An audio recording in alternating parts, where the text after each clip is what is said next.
자, 지금 보시는 이게 춘천지방법원에 제출된 실제 공식 서류입니다. 한 개인회생 사건의 기록인데요. 무려 2억 4,200만 원의 빚을 둘러싼 이야기죠. 오늘 저희는 이 복잡해 보이는 문서를 하나하나 해부해서 그 안에 담긴 한 사람의 재기 과정을 따라가 보려고 합니다. 아, 보기만 해도 머리가 좀 아프죠. 원래 법원 서류라는 게 다 이렇습니다. 빽빽한 글씨에 어려운 용어들까지. 하지만 걱정 마세요. 이 딱딱한 문서 안에는요, 사실 숫자로만은 다 설명할 수 없는 한 사람의 이야기가 고스란히 담겨 있거든요. 바로 춘천에서 작은 파스타 가게를 운영했던 어느 자영업자의 이야기입니다. 그리고 이 서류의 진짜 핵심은 이거예요. 감당할 수 없는 그 엄청난 빚의 딱 11%만 갚고 다시 일어설 수 있도록 법원이 허락해 준 거죠. 아니, 어떻게 이런 일이 가능할까요? 좋습니다. 지금부터 개인회생이라는 제도가 현실에서 어떻게 작동하는지 이 서류를 가지고 한 단계씩 자세히 들여다보겠습니다. 자, 먼저 모든 이야기의 시작점이죠. 이분이 대체 얼마나 큰 빚을 짊어지고 있었는지 그 규모부터 한번 살펴보겠습니다. 총 채무액이 2억 4,290만 5,082원. 와, 정말 어마어마한 액수입니다. 평범한 자영업자 한 명이 감당하기에는 그야말로 산더미 같은 빚이죠. 근데 여기서 정말 중요한 건요, 이 빚이 한 군데서 생긴 게 아니라는 겁니다. 여기 보시면 은행 대출은 물론이고 소상공인을 위한 정책자금, 여러 카드사 카드값에 심지어 세금이랑 보험료까지 밀려 있었어요. 이건 뭐 거미줄처럼 복잡하게 얽혀버린 거죠. 이 모든 빚의 시작은 바로 파스타입니다. 춘천 강대점이라는 작은 가게였습니다. 그러니까 이 서류는 단순히 숫자를 나열한 게 아니라 살아남으려고 애썼던 한 가게의 흔적이나 마찬가지인 겁니다. 법원에 밝힌 공식적인 이유는 딱 두 가지였어요. 점포 운영의 실패, 그리고 생활비 부족. 사실 이게 서로 맞물려서 상황을 더 안 좋게 만든 건데요.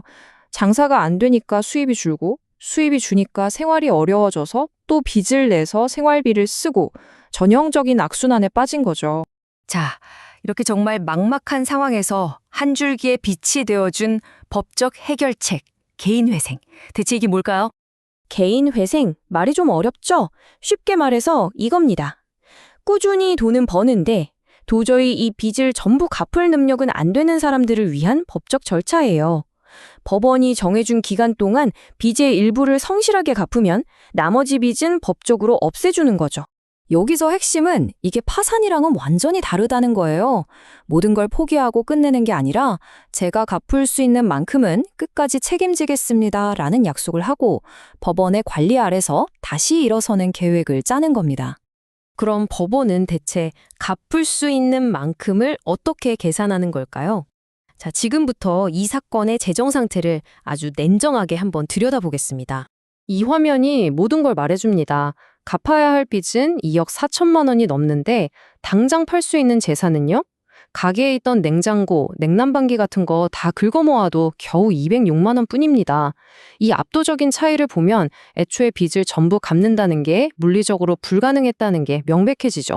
그럼 매달 버는 돈으로 갚으면 되지 않나? 싶을 수도 있죠.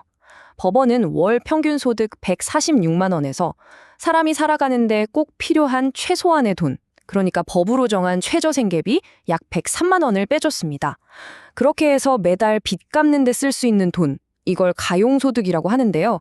딱 42만 7천 원이 나온 겁니다. 자, 이제 이 한 달에 42만 7천 원이라는 돈을 가지고 정말 기나긴 변제 계획, 일종의 마라톤이 시작됩니다.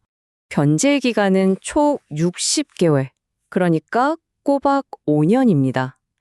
2025년 12월에 처음 돈을 내기 시작해서 2030년 11월까지 이 약속을 꾸준히 지켜야만 하는 거죠.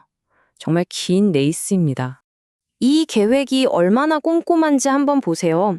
총 갚아야 할 금액을 정확하게 맞추려고 월 변제금이 몇 원 단위까지 다릅니다. 첫 7개월 동안 낼 돈, 8개월 차에 낼 돈, 그리고 그 이후 60개월까지 낼 돈이 다 다르죠. 정말 1원의 오차도 없이 5년 동안 이 계획을 수행해야 하는 겁니다. 자, 이제 마지막 단계입니다.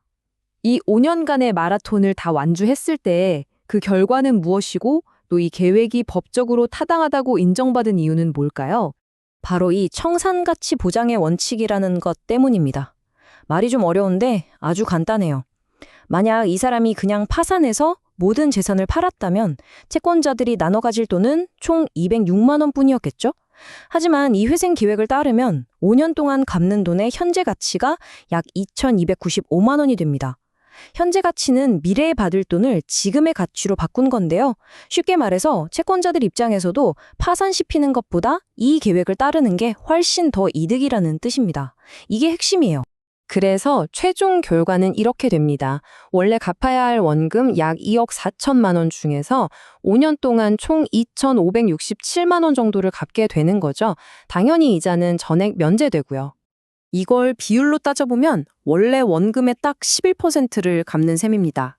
그럼 나머지 89%의 원금과 모든 이자는 5년간의 성실한 약속을 다 지켰을 때 법적으로 완전히 탕감받게 됩니다. 결국 개인 회생이라는 건 그냥 거저 주어지는 게 아닙니다.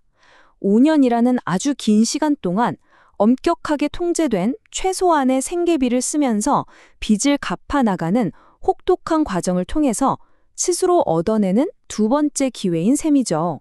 여기서 우리는 이런 질문을 던져볼 수 있습니다. 원금 100원당 11원을 갚는 것.